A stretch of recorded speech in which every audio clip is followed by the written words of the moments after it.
ನೋಡ್ರಿ ತಿಳ್ಕೊಂಡು ಮಾಡ್ರಿ. ಮೊದಲ ಹೆಂಗೆ ತಿಳ್ಕೊಬೇಕು, ಕಟ್ಟೆ ಉದ್ದನ್ನು ಕೂಡ್ಸೋಬೇಕು. ಯಾಕಂದ್ರೆ 15 ಮೀಟರ ಗುಂಡ್ಲೆ 12 ಮೀಟರದಿಂದ ನೀವು ವಿಸ್ತೀರ್ಣ ತೆಗೆದ್ರೆ ಏನದು ಕೋಣೆ ವಿಸ್ತೀರ್ಣ ಬರ್ತದೆ. ಮೊದಲ ಕೋಣೆ ವಿಸ್ತೀರ್ಣ ತಕ್ಕೋರಿ. ಕೋಣೆ ವಿಸ್ತೀರ್ಣ ಬರೋಬರಿ ಕೋಣೆಯ ವಿಸ್ತೀರ್ಣ ಬರೋಬರಿ ಕೋಣೆಯ ವಿಸ್ತೀರ್ಣ ಬರೋಬರಿ ಉದ್ದ ಗುಂಡ್ಲೆ ಆಗಲ್ಲ. ಉದ್ದ ಗುಂಡ್ಲೆ ಅಗಲ. ಕೋಣೆ ವಿಸ್ತೀರ್ಣ ಬರೋಬ್ಬರಿ 15 ಗುಂಡ್ಲೆ 12 ಬರೋಬ್ಬರಿ 180 ಚದರ ಮೀಟರ್. ಇದು 180 ಚದರ ಮೀಟರ್ ಏನಾಯ್ತು, ಕೋಣೆ ವಿಸ್ತೀರ್ಣ ಬಂತು. ಕೋಣೆಯ ಸುತ್ತಲೂ ಏನದ, ಕಟ್ಟೆ ಅದ. ಕಟ್ಟೆ ಅದ ಹೆಂಗದ ಅಂತಂದ್ರೆ ಒಂದು ಉದಾಹರಣೆ ಹೇಳತ್ತ ನಿಮಗೆ. ಇಲ್ಲಿ ನೋಡ್ರಿ, ಈಗ ಇದು 15 12 ಅದ. ಇದು 15 12, ಇದು 15 ಅದ, ಇದು 12 ಅದ. ಒಳಗಿನ ಬಾಜು 12 ಅದ, ಒಳಗಿನ ಬಾಜು 15 ಅದ. ಇನ್ನು ಹೊರ ಬಾಜು ವಿಸ್ತೀರ್ಣ ಕಟ್ಟಿ ಹೊರಗದ. ಕಟ್ಟಿ ಎಲ್ಲಿ ಅದ, ಹೊರಗದ. ಅಂದ್ರೆ 15 ಈ ಕಡೆ 3 ಮೀಟರ, ಈ ಕಡೆ 3 ಮೀಟರ. ನೋಡ್ರಿ, ಕಟ್ಟಿ ಅಂದ್ರೆ ಯಾವೆಲ್ಲ 15 3 ಮೀಟರ್ ಕೂಡ್ಸ್ಕೋರಿ. ಅದು ಅಂದ್ರೆ ಆವಾರವನ್ನು ಒಳಗೊಂಡ ಉದ್ದ. ಆವಾರನ್ನು ಒಳಗೊಂಡ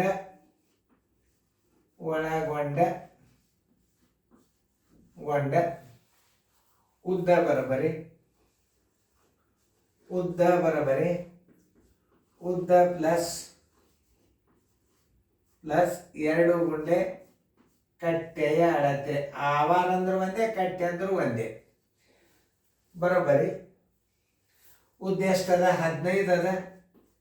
2 ಗುಂಡ್ಲೆ 3 ಬರೋಬ್ಬರಿ 15 ಪ್ಲಸ್ 6 ಬರೋಬ್ಬರಿ 21 ಏನಾಯ್ತು, ಉದ್ದ ಆಯ್ತು. ಉದ್ದ ಬರೋಬ್ಬರಿ 21 ಮೀಟರ್. ನೋಡಿ, ಈಗಂತೂ 15 ಅಂತೂ ತಿಳಿತಲ್ಲ. ಈ ಕಡೆ 15 3 ಹೊತ್ತು, ಈ ಕಡೆ 15 ಹೊತ್ತು. ಅಗಲಕ್ಕ ಈ ಕಡೆ 3 ಮೀಟ್ರ, ಈ ಕಡೆ 3 ಮೀಟ್ರ, ಈ ಕಡೆ 3 ಮೀಟ್ರ, ಈ ಕಡೆ 3 ಮೀಟ್ರ್ ಕೂಡಿಸ್ಕೊರಿ. ಅಗಲ ಬರೋಬ್ಬರಿ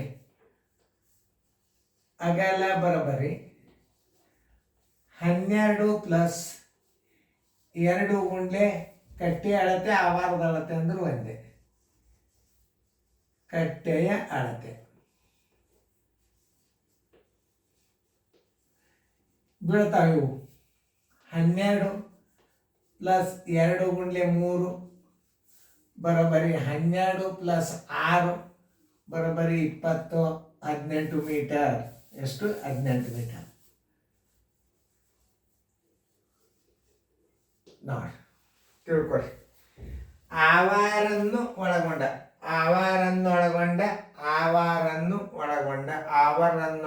ಅಂದ್ರೂ ಬರ್ತಾವೆ, ನೋ ಮಾಡಿದ್ರು ಬರ್ತಾವೆ. ಆವಾರನ್ನೊಳಗೊಂಡ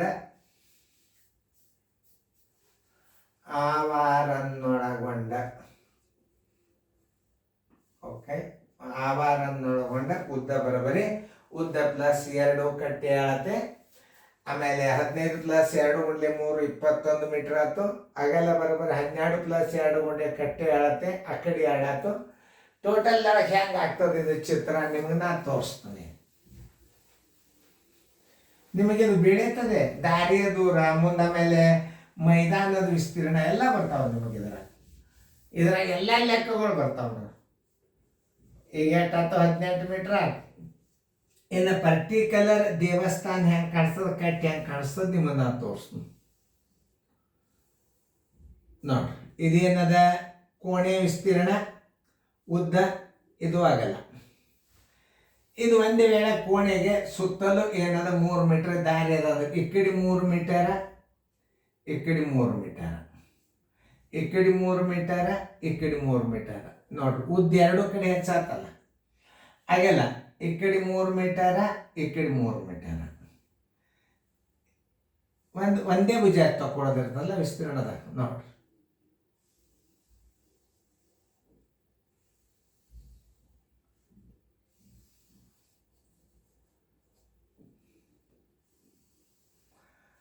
ಏನು ಇದು ಕಟ್ಟೆಯನ್ನು ಒಳಗೊಂಡು ಅವ ಏನು ಕೇಳ್ಯಾನ, ಈ ಕಟ್ಟೆಯ ವಿಸ್ತೀರ್ಣ ಆವಾರದ ವಿಸ್ತೀರ್ಣ ಕೇಳ್ಯಾನ. ಏನು ಕೇಳ್ಯಾನವ, ಆವರಣದ ವಿಸ್ತೀರ್ಣ ಕೇಳ್ಯಾನ. ನೋಡ್ರಿ ಎಷ್ಟು ಮಹತ್ವದ ಇದು ಗಣಿತ. ಈ ಕಟ್ಟಿದಷ್ಟೇ, ಆವರಣ ಅಂದ್ರೆ ಒಂದೇ, ಕಟ್ಟೆ ಅಂದ್ರೆ ಒಂದೇ, ಇದ್ರದ್ದು ಅಷ್ಟೇ ವಿಸ್ತೀರ್ಣ ಬೇಕಾಗ್ಯದ ನಮಗೆ. ಅವಾಗ ನಾವು ಏನು ಮಾಡಬೇಕು ನೋಡಿ.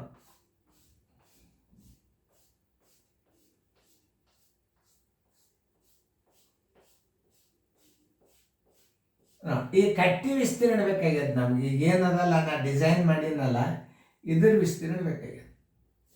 ಓಕೆ, ಕಟ್ಟೆಯನ್ನೊಳಗೊಂಡ ವಿಸ್ತೀರ್ಣ ಬರಬರಿ. ಆವಾರನ್ನೊಳಗೊಂಡ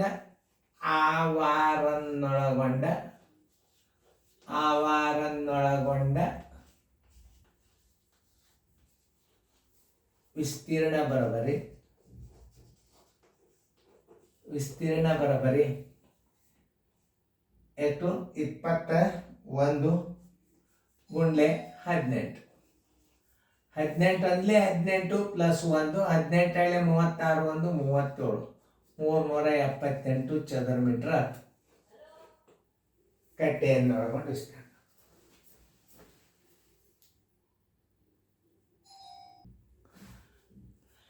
ಈಗ ನಿಮಗೆ ಆವಾರನ್ನೊಳಗೊಂಡ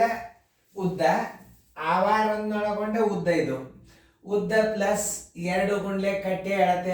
ಆವಾರ ಅಂದ್ರೆ ಒಂದೇ, 2 ಗುಂಡ್ಲೆ ಕಟ್ಟೆ ಅಳತೆ. 2 ಗುಂಡ್ಲೆ ಕಟ್ಟೆ ಅಳತೆ.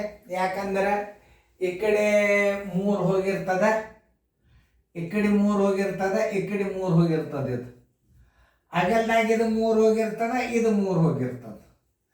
12 1 6, 18, 15 1 6, 21. ಇದನ್ನು ನೀವು ತಿಳ್ಕೊಬೇಕು ಮೊದಲು. ನೋಡಿ ಈ ವಿಸ್ತೀರ್ಣ. ಇಂಥ ಲೆಕ್ಕಗಳು ನಿಮಗೆ ದೊಡ್ಡದ ವಿಸ್ತೀರ್ಣ ಬರ್ತಾವ. ಕಟ್ಟೆ ದೇವಸ್ಥಾನದ್ದು ಬರ್ತದ. ದೇವಸ್ಥಾನಕ್ಕೆ ಹೆಚ್ಚು ಕಟ್ಟೆಗಳು ಹೊರಗಿರ್ತಾವ. ನೋಡಿರಿ ನೀವೆಲ್ಲ ಹಣಮಂದಿಯವ್ರ ಗುಡಿಗೆ ಅದು ಹಿಂಗೆ ಸುತ್ತ ಹೊಡಿತಿರ್ತಿರ್ಲ ನೀವು. ಇದನ್ನ ಡಯಾಗ್ರಾಮ್ದಾಗ ತೋರಿಸಿರಿ ನೀವು. ಆಮೇಲೆ ಅಗಲ ಬರಬರಿ 2 ಪ್ಲಸ್ 2 ಗುಂಡ್ಲೆ ಕಟ್ಟೆ ಅಳತೆ. 2 ಪ್ಲಸ್ 2 ಗುಂಡ್ಲೆ 3. 2 ಗುಂಡ್ಲೆ 3 ಯಾಕೆ ಮಾಡಿದ? ಅಗಲ್ದಾಗ ಈ ಕಡೆ 3 ಅದ, ಈ ಕಡೆ 3 ಅದ. 2 ಗುಂಡ್ಲೆ 3, 12 1 6, 18 ಆಯ್ತು. ಈಗ ಆವಾರನ್ನೊಳಗೊಂಡ ವಿಸ್ತೀರ್ಣ ತಕೊಂಡಿರಿ ನೀವು. ಈಗ ಉದ್ದ ಗುಂಡ್ಲೆ ಆಗಲ್ಲ 300. ಇನ್ನು ಈ ದಾರಿಯ ವಿಸ್ತೀರ್ಣ ಬರಬೇಕಾದ್ರೆ ದಾರಿಯ ವಿಸ್ತೀರ್ಣ ಅಥವಾ ಆವಾರದ ವಿಸ್ತೀರ್ಣ ಬರಬರಿ. ಆವಾರದ ವಿಸ್ತೀರ್ಣ